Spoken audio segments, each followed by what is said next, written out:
Hello, everyone. My name is Deborah Foy, and I'm the Global Executive Director at Opportunity International. I'm so excited to be with you today and to talk about such an important topic, educating the next generation. And I can see we have so many people who've joined from different countries around the world. And it's always such a joy for me to connect with our global community. It's great to see some familiar names and see some new ones as well. So welcome to each of you. Now, before we start, just a little bit of housekeeping, if I may. If you have any questions as we're speaking together today, you can just submit those where it says Q&A below, and our moderators will see your question and will save it for the question and answer session at the end of the call. Now, today you may also find it valuable to turn on captions. There's a captions function at the bottom of your window of Zoom at the right-hand side, and you'll see an option that says More. And when you click on that, a menu will pop up, select Captions, and then Show Captions.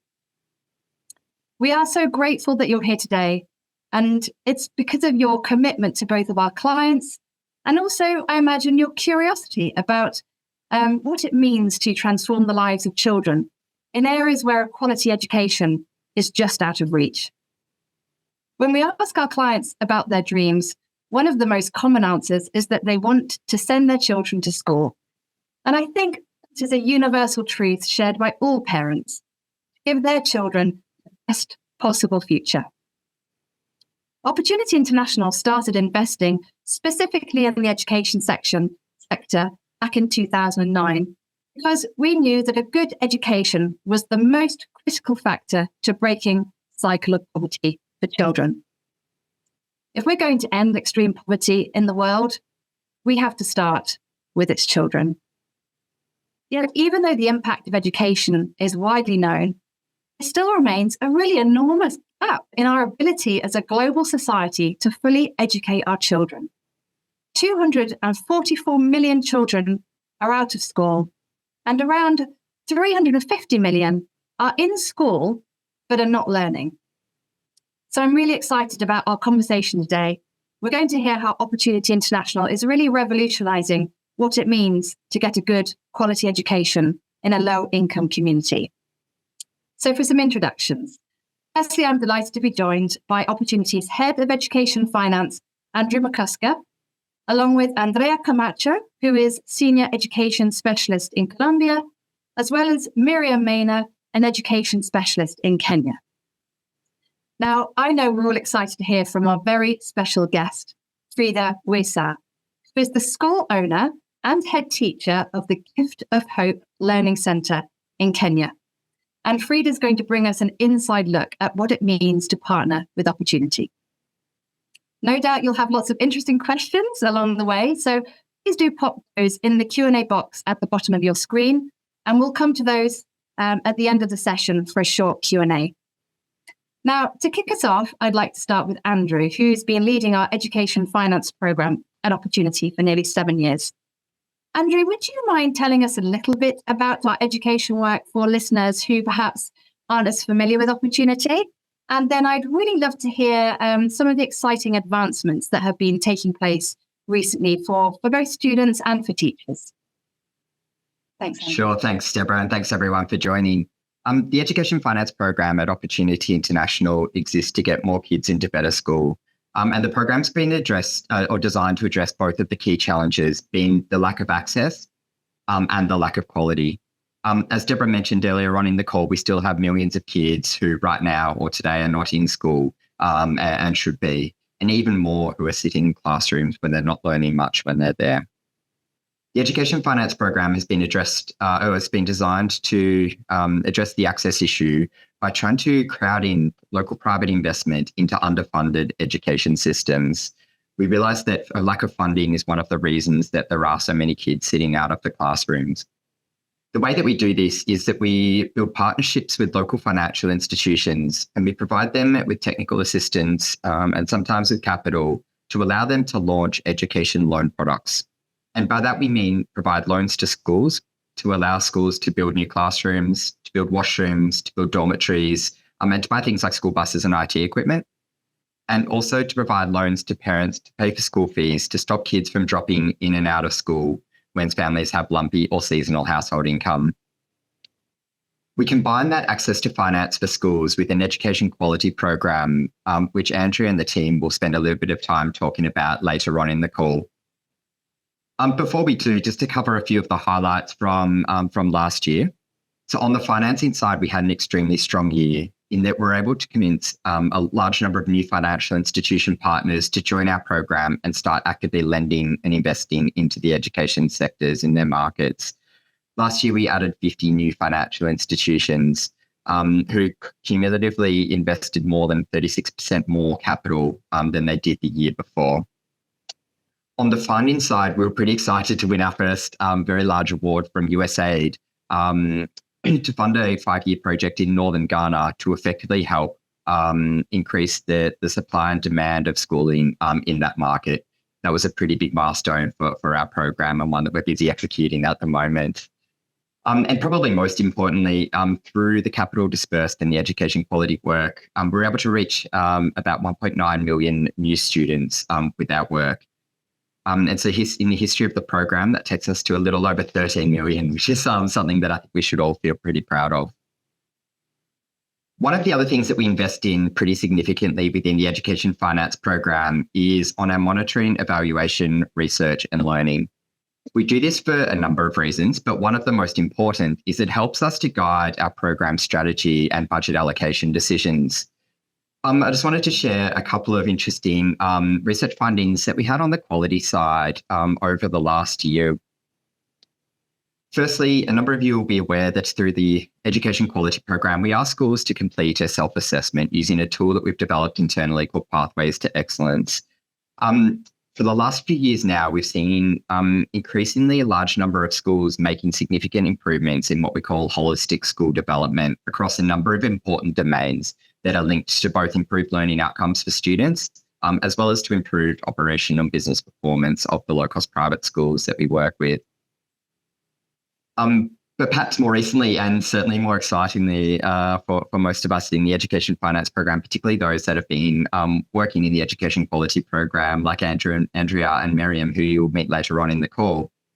Over the last 3 years, we've been testing 4,000 students in Kenya in basic early literacy and numeracy to measure the impact that our education quality program is having, not just on holistic school development or teaching practice, but importantly on what kids are actually learning in the classroom. A couple of weeks ago, we released the results of this student level testing over the 3 years, and we're pretty pleased with the results.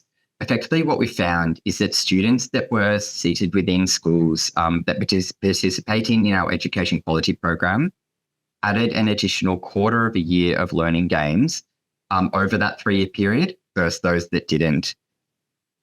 Importantly, is that students from lower income households and also female students, the learning gains were greater at about half of a year.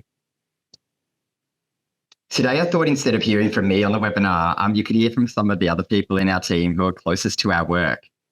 Andrea, I was wondering if you could take a few minutes to share with our audience what we do in the education finance program to focus on quality.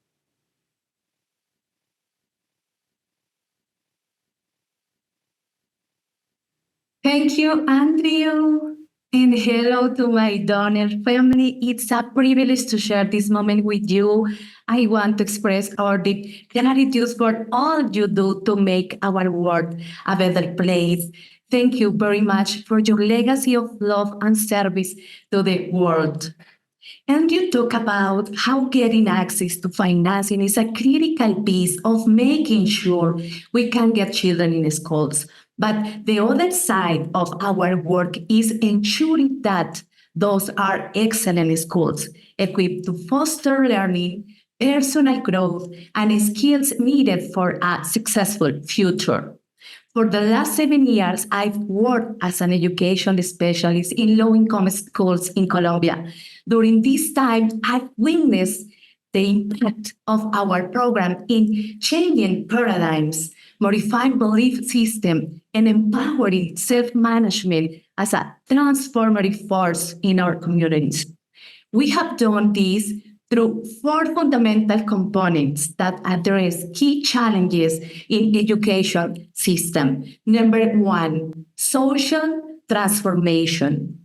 School owners often work by themselves and don't have a network of peers to share best practices. And we know we do everything better when in community. So we design what are called clusters or groups where educators from different schools gather to share and exchange experiences, knowledge, learning, challenges. Meanwhile, they also develop the critical capacity to analyze their own reality and do it in an environment founded on empathy, cooperation, and a collective moral purpose. Number two, learning communities.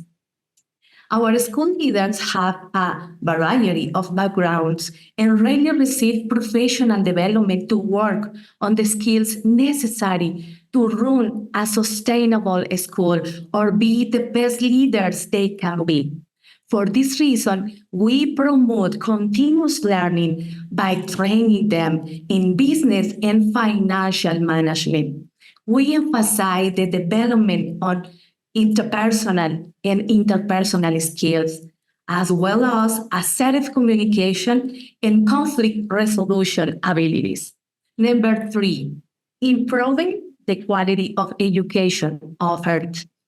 Our school leaders always have the heart to make their schools better, but they don't always have the tools to take all the steps to achieve their vision. So Opportunity made an in-depth guide that offers a 3-year roadmap to help school leaders access how their school is doing in 18 key areas. They put together a step-by-step school development plan to target areas for improvement based on their key priorities. And finally, teacher training. Our teachers in low-income schools often have limited training, which impacts their ability to help children learn effectively. So an important part of our work with the schools is to train a small group of teachers in each school on best teaching practices. Through mentoring and coaching, they share what they have learned their fellow teacher. So that the whole school learns best practices and rises together. I hope that helps answer your question, Andrew. It does. Thank you, Andrea. I think everyone on the call will, I guess, get a sense of the amount of passion that you have and bring to work in your job in the Education Quality Program every day. Thank you. I'd like to take this moment now to introduce you to Miriam, Maina, our education specialist in Kenya, who's currently sitting with Fridah Wesa, who is the school owner and the head teacher of the Gift of Hope Learning Centre in Kenya. Thank you for having us, Andrew. Thanks, Miriam. Fridah, I was wondering if we could start with you. Would you be able to share a little bit about why you started the Gift of Hope Learning Centre? Thank you, Andrew. Gift of Hope Learning Centre was started in the month of August, the year 2012, to give hope to the many children who are out of school in Kayole, Soweto area. The public schools in this area and its environment, they were severely overcrowded, making it difficult for the students to receive quality education and support. Having witnessed this, I felt a very strong urge to serve my community's children who were oftenly overlooked. These many children came from single-parent homes that were struggling with very high unemployment and harsh realities of poverty. I wanted to provide a nurturing and supportive environment to these children for them to thrive academically and personally. When we first started, our finances were extremely limited. I began with 7 students and 2 dedicated teachers, myself included. We ran the school on a very small budget of equivalent to $74. I went to an extent out of my way, borrowed basic furniture from my own home, at least to give comfort to these children. Despite the so many challenges we underwent, we were determined to make a difference to these children and our community at large. That is how I started. Thank you so much, Fridah, for ensuring that children in your community can now access quality education despite of so many challenges in your community. Now, allow me to take you back to where we started. You and I were connected by one of Opportunity financial partner, and since then, you've taken several loans. Can you share with us some of the things you've done with the loans you received? Thank you, Miriam. Over the 12 years I've been running this school, I've taken several loans. And taking you back, Miriam, before we started taking these loans, I really struggled with several financial institutions that were not really willing to work with us because we did not have the right documents in place. The first loan I took was of Kenya shillings 100,000. We grew and I repaid the loan in a period of 1 year. I gradually took another loan of 300,000. I paid also. Again, I took another loan of 500,000 Kenya shillings that I repaid in a period of 2 years. Accumulatively, I have taken loans amounting to Kenya shillings 5 million, which is equivalent to $35,000. I have done a lot of improvement with these loans, and I have also invested. And the investments include repairing of floors to enhance and keep safe environment for students. We did installation of solar panels to improve on our lighting and also reduce on the cost of electricity.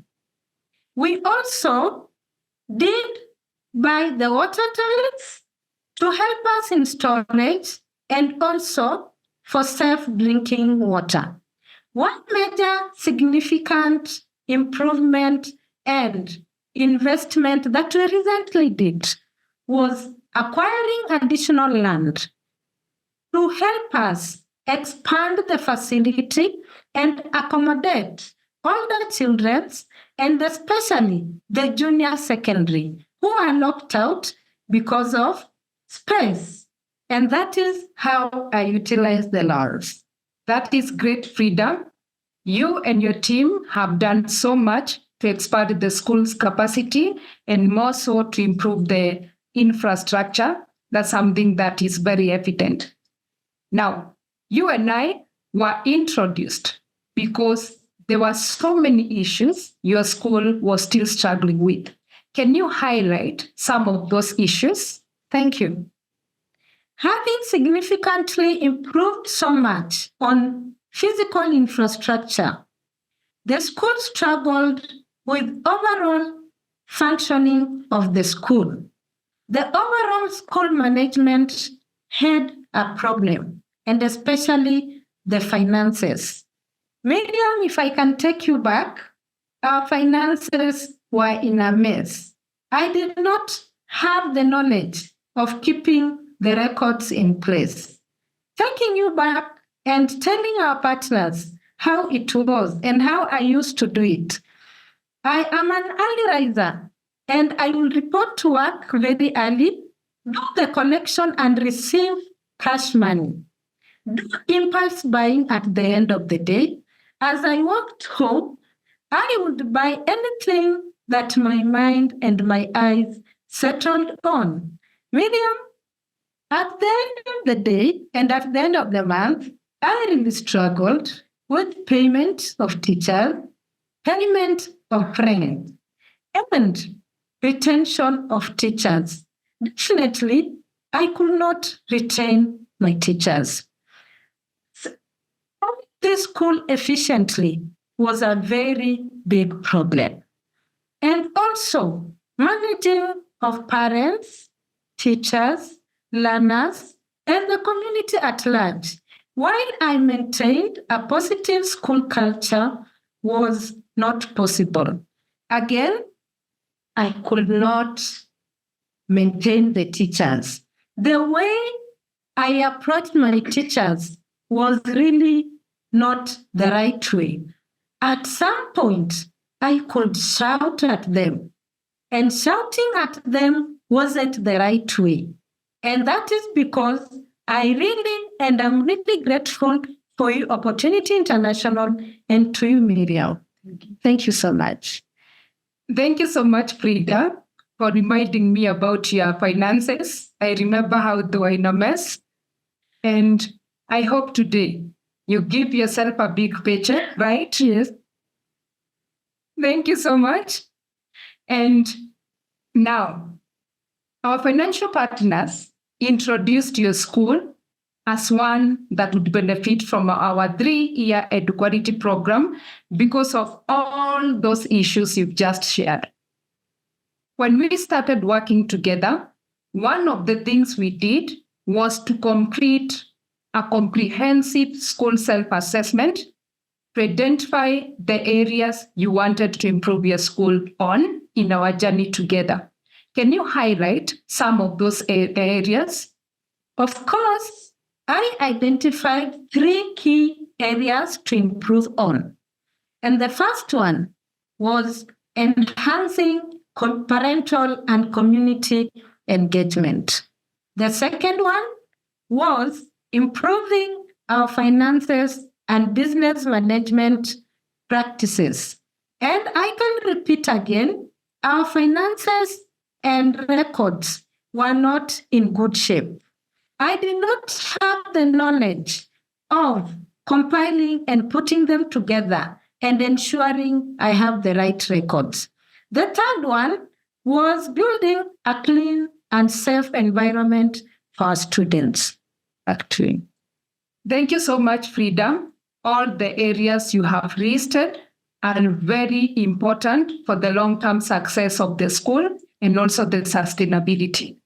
Now, to support you on this journey, we introduced you to a group of other local schools facing similar challenges, what we call a cluster. So in this cluster, the schools had a variety of topics that they were to cover for a certain period of time, and they had a chance to learn from each other, share feedback, share ideas, and generally support one another. What has been your experience in this cluster? Thank you once more. Well, being in a cluster is one of the beneficiaries we are experiencing, and also the improvement in our schools has really encouraged us as leaders and the community. We are networking as school leaders and also meeting other educational leaders.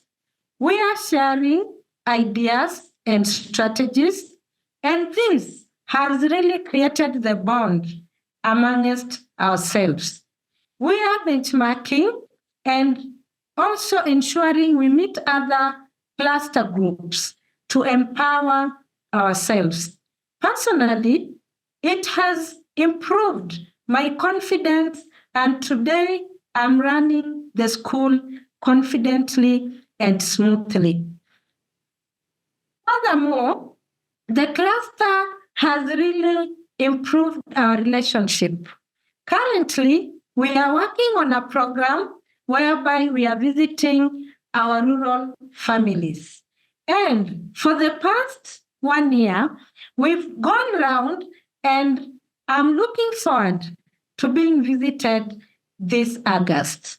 And during our discussions, we just wished one day for all of us, the cluster group, to visit Rwanda as a country. That is how amazing the cluster was.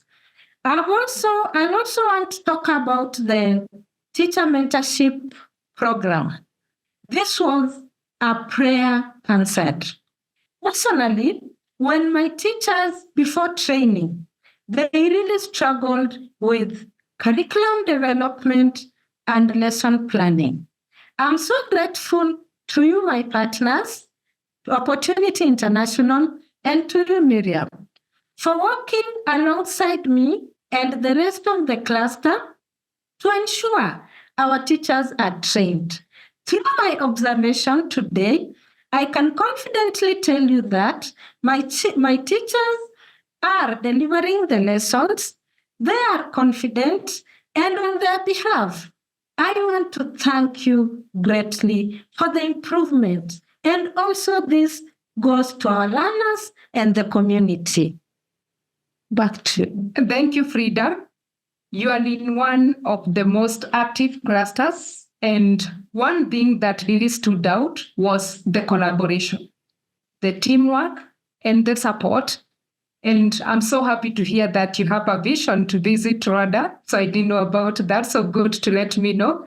And the support you've given each other, this is one of the reasons why you're saying you're very confident in running your school today. Now, on the teacher mentors, good, you've also noted that the teachers were not using the lesson plan, and to date, they're using the lesson plan, and this has improved teaching and learning at your school. So thank you so much. Now, we are in the 4th year of our program, what we call EduQuality Phase 2 program. What other changes have taken place in your school? Thank you, Miriam. We have done so much improvement. Significantly, we are ahead of the other schools that are not in this program. We have improved in parental and community engagement. We are organizing activities and events to foster a sense of belonging. This increased engagement has resulted to a strong support system for our students and improving their performance both at school and at home. On our finances and business management, we have greatly improved. Today, I have accurate records in place. We are setting annual budgets, and also the security of our loans is guaranteed with the institutions that are holding our hands. And they have guaranteed us of further funding so that we can improve our schools more. We are really prioritizing on the school cleanliness and safety, and especially of our students. We have done so much, including renovation of washrooms and separating the washrooms. As before, we used to mix everything. Today, we have separated. We have the boys' washrooms, the girls' washrooms, and the staff. Additionally, I want to share with you this because it's a great achievement. We have fully registered our school under the Kenyan government and the Ministry of Education in Kenya. Miriam, I once told you registering a school in Kenya is an uphill task. And as a result of registration, our capacity has greatly increased. Initially, Miriam, we started with 7 students and 2 dedicated teachers. Today, we are serving and offering quality education to 520 students, and we have 25 teachers who are dedicated and 3 subordinate staff. We are committed to ensuring we make a difference to this community and our children's life. And that is how this program has really changed us for the better. Thank you so much, Fridah. All the things you've talked about, these are great achievement. And especially for your parental engagement, I have seen some of the fruits. And especially on teaching and learning, there's parent support from home and at school. That has been very commendable. Then you've talked about giving a capacity of 520 learners. And you also said that you are ready to accommodate learners in junior high school. So this is a great commitment, as you have said. We really appreciate, and we are so happy that you're one of the school leaders that are really implementing our EduQuality program.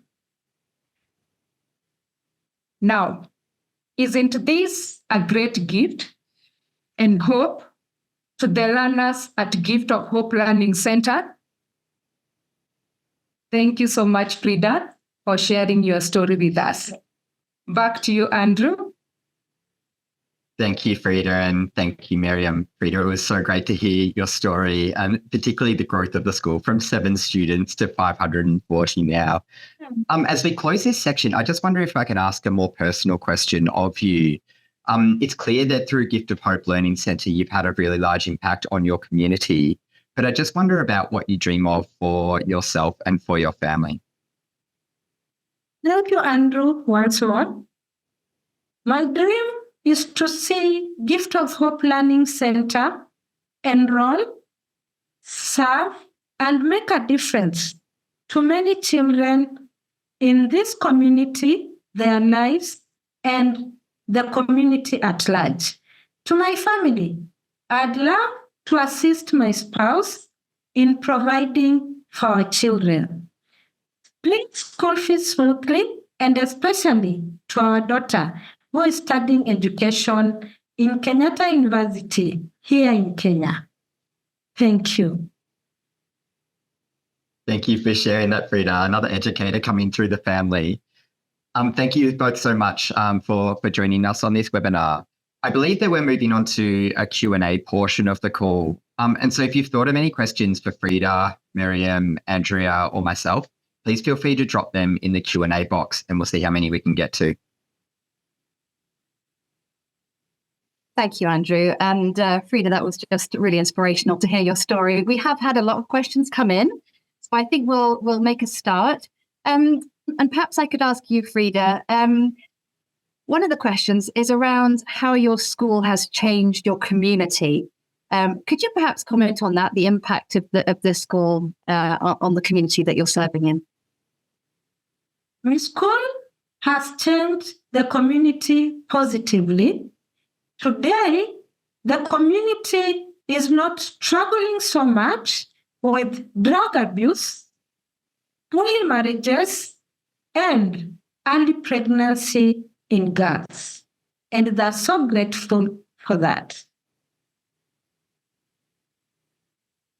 Thank you, Fridah. That's really encouraging to hear. And you mentioned when you were talking about the latest transformations that you're doing to your learning centre, that you're installing new washrooms and washrooms that separate boys and girls. And I imagine that's going to have a very important impact on the ability of girls to attend school, to learn in school and stay in school. So I think that we'll see that trickle through to the community as well. So thank you for sharing. That's really inspiring.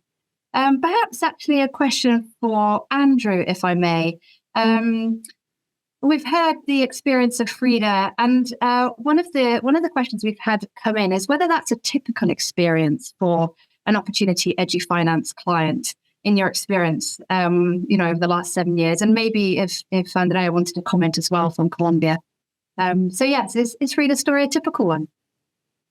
Sure, thanks, Deborah. And while every school is unique and has its own unique story, the path that Fridah and Gift of Hope Learning Centre have followed is very typical of the 18,000 schools that are currently receiving loans from our financial institution partners.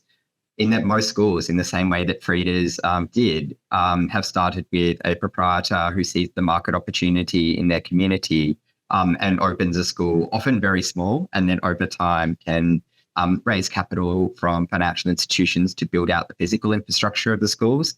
And then with working through our education quality program, has improved in school quality teaching practices, and now we are learning outcomes. And so I think all of us on this call should be very proud of Fridah, but also of many of the other schools within our network. Thank you, Andrew. You did touch there on the study that you've done and over the years, actually, and the impact on learning outcomes. And across Opportunity International, impact evidence is so key. We need to hold ourselves accountable, both to our clients that we seek to serve, clients like Fridah, but also to our supporters here on the call. We need to be accountable. We need to know that we are investing in the right areas, that we're doing the right things. And one of the questions that we've come in related to that is how we're sharing those learnings externally. Can you comment on that in terms of sort of the exciting research, for example, that's come in, and how is that helping the mission?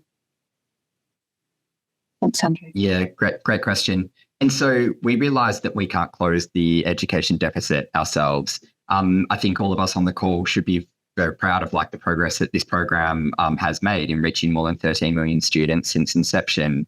But right now, there's more than 617 million kids that are either out of school or in school and not learning.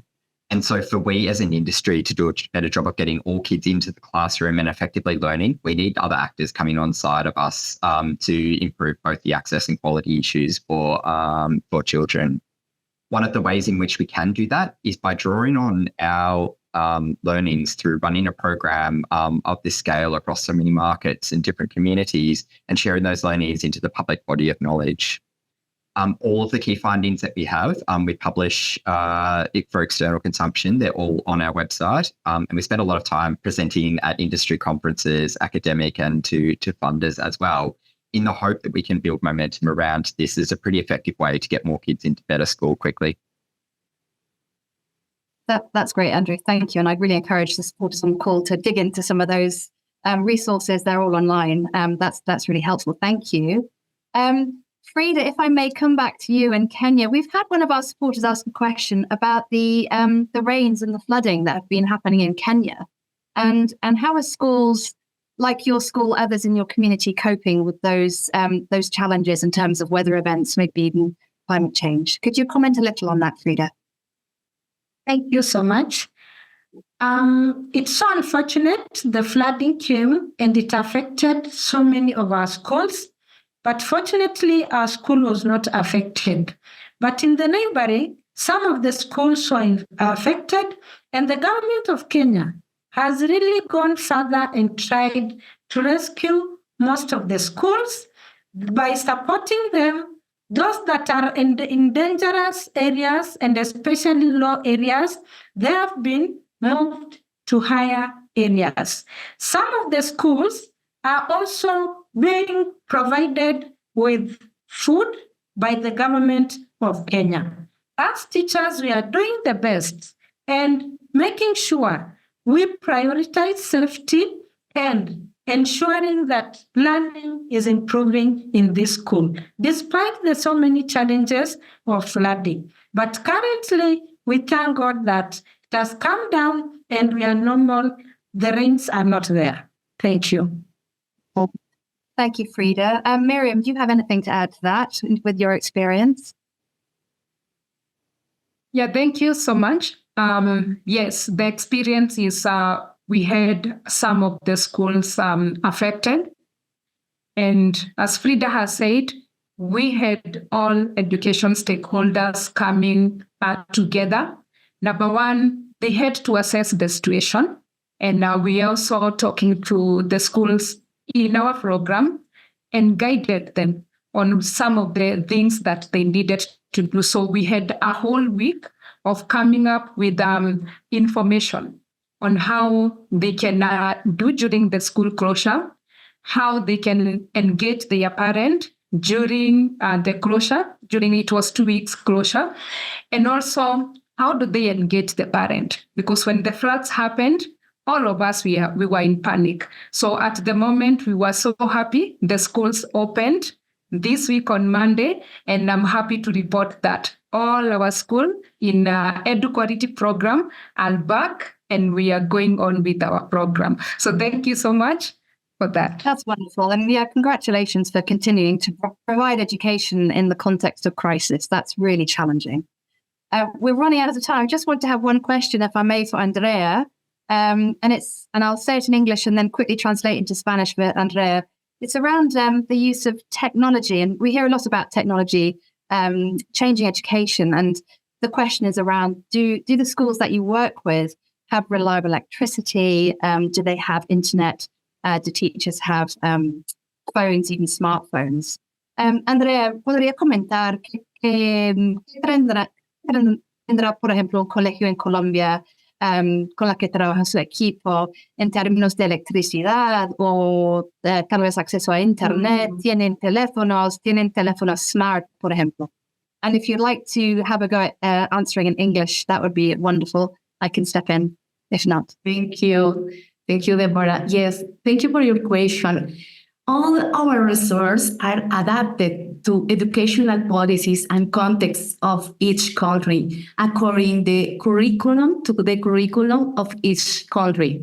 But what's too excellent is a guide, research, a toolbox contain methodologies, didactic strategies, pedagogical structure, and proposed for implementation in schools.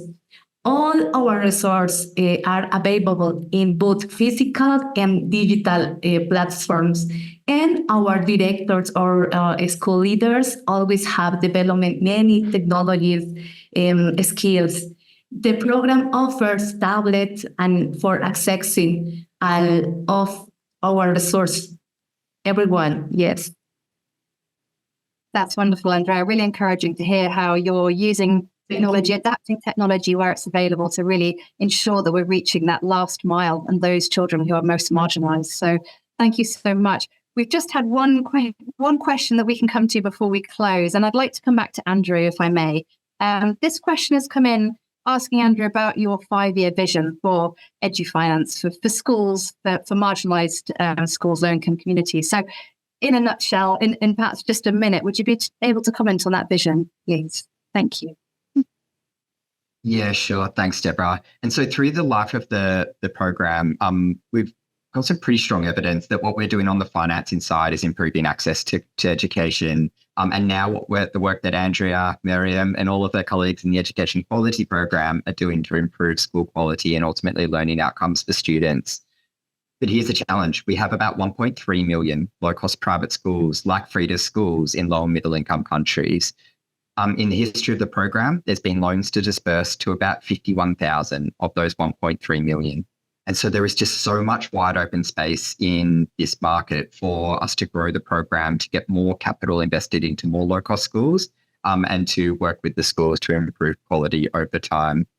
And so right now, as it has been for the last few years, our biggest focus is pushing out our program into more school partners or more financial institutions in low and middle income countries.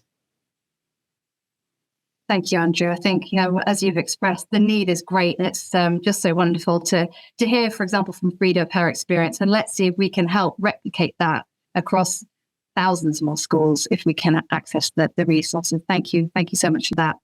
Well, unfortunately, we're just about out of time. Thank you so much for all those really thoughtful questions. And perhaps most importantly, Fridah, thank you for taking time away from your many, many responsibilities to come and share about your experience with our supporters.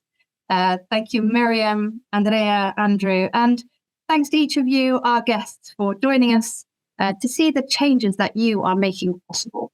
If you do feel calls right now to support this incredible work, you can make a gift at the link in the chat or through the QR code on the screen.